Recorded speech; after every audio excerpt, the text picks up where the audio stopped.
Alexander Isak dropped a bombshell during last night's PFA Awards when he posted on his social media a statement. We're going to read through that statement as well as Newcastle's response just hours later. Very quickly though, I'm trying to get to 1,000 subscribers by the end of the year.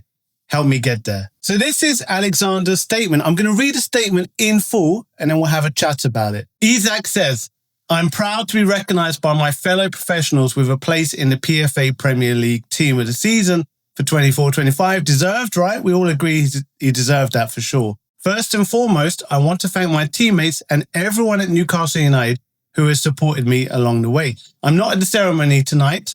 With everything going on, it didn't feel right to be there. That's quite sad, isn't it? On a day in which he's achieved great recognition for being one of the best players in the league last season, he didn't feel he could be there. I've kept quiet for a long time while others have spoken. That silence has allowed people to push their own version of events, even though they know it doesn't reflect what was really said and agreed behind closed doors. The reality is that promises were made and the club has known my position for a long time. To now act as if these issues are only emerging is misleading. When promises are broken and trust is lost, the relationship can't continue. That's where things are for me right now and why change is in the best interest of everyone, not just myself, Alexander Isak. I think most people will agree change is in the best interest of everyone right now because it's a horribly toxic, messy situation.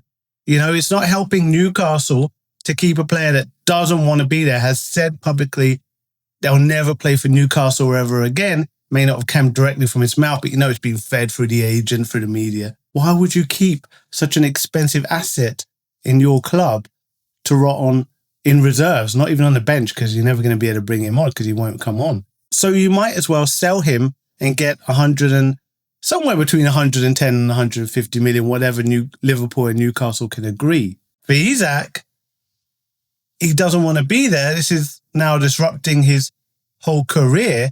Has he got the kind of stubbornness to remain staunch in not playing for Newcastle if he's not sold before the end of the transfer deadline? We may find that out. And for Liverpool, it's not making Liverpool look great. A lot of people think that Liverpool have instructed or advised Isak to down tools at Newcastle in order to force the move to Liverpool for less money than the 150 million that Newcastle want. It's not a great look for Liverpool either, right? So for all parties to have this resolved as quickly as possible would be preferable. Now, this is the interesting bit. Promises were made and the club has known my position for a long time. Rumours came out that the promises were a big bump in his pay. He's on 100,000 plus a week. He wants to be on around that 200,000 pounds a week, or that Newcastle would sell him to a bigger club. And Newcastle didn't give him a new contract with a big bumper pay, and they're not selling him to another club unless Liverpool meet the 150 million pound valuation that Newcastle have put up their price tag on Isak. Have they broken a promise? Was Isak led to believe that the valuation for Isak would be a lot less than 150 and so not as prohibitive to other clubs coming in and buying him? It's weird, isn't it, with promises? Like, who gave the promise? What was the promise put down in writing? Can you show us any evidence of it? I'm not calling Isak a liar. He may absolutely be telling the truth, and maybe Newcastle have reneged on a promise they've made to him. But it's a bit hard to say with the he said, she said, who's really telling the truth, and is the truth maybe somewhere in the middle between both versions of events? Well, following that, Newcastle then released their own statement. This is what they had to say. Once again, I'm going to read it in full and then we'll talk about it.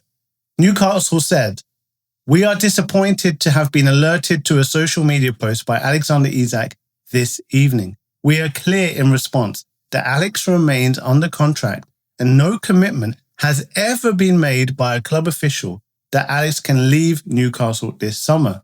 They're completely refuting the idea of a promise that's been broken. "We want to keep our best players, but we also understand players have their own wishes and we listen to their views. As explained to Alex and his representatives, we must always take into consideration the best interest of Newcastle United, the team and our supporters in all decisions, and we have been clear that the conditions of a sale this summer have not transpired. The conditions, presumably, is that £150 million is paid. We do not foresee those conditions being met.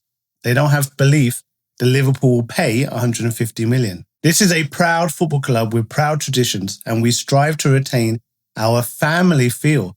Alex remains part of our family and will be welcomed back when he is ready to rejoin his teammates. They are saying there was never a promise made. However, if a club can meet our 150 million valuation of Isak, because Isak wants to go, we'll let him go. We'll sell him for that. But we don't believe any club will meet our 150 million valuation. Here's a question for you. Did Newcastle set that 150 million pound price tag on Isak, knowing that no club would want to meet it? Was it a deterrent? Was that valuation there to fend off clubs from being able to buy him?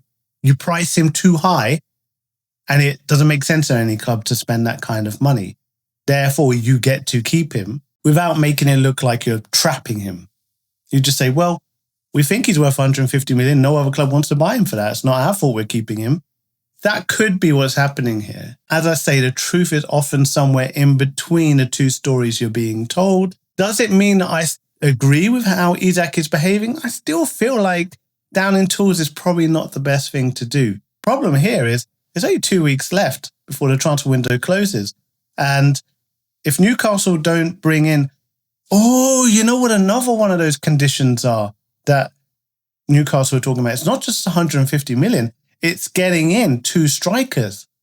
You know, they lost Wilson. And if they lose Isak, they need to bring in 2 strikers to replace them. And so you need to bring those 2 strikers in, or be sure you're bringing them in before you let Isak go. Right now, they need at least 1 striker to replace Callum Wilson. So maybe those are part of the conditions too. So maybe it's not just about Liverpool paying 150 million. It's that they also need to have 2 strikers in the team before they can let Isak go. According to a source at the event, when Alexander Isak's Instagram post dropped, you could feel the energy shift in the room. It causes a bit of ruckus, you know. You have to question timing of it. Remember, these players have big PR machines around them that help them word everything perfectly, time the drops of their social media posts for biggest impact. And they're probably advising him during the PFA Awards, in which you won't attend, so that will already cause a bit of headlines, that you're not there to receive your award as being part of the PFA team of the season. Also drop this social media post, because that will have the biggest impact, that will get the most amount of views, that will get the biggest headlines across all different types of media. It will put a lot of pressure on Newcastle. There was a collective as players checked their phones, and honestly, the looks on their faces were priceless, especially from the Liverpool players. Pure surprise and excitement. And at the bottom here it says, Liverpool and Newcastle officials are set to meet tomorrow morning to figure out next steps and try to improve the relationships going forward. Share your thoughts in the comments below. And once again, I'm trying to reach 1,000 subscribers by the end of the year. It's a tiny number. I'm a tiny YouTube channel, complete amateur YouTuber. So that number is the goal. Help me get there. I appreciate you. And I'll speak to you again very, very soon. Cheers. Bye-bye.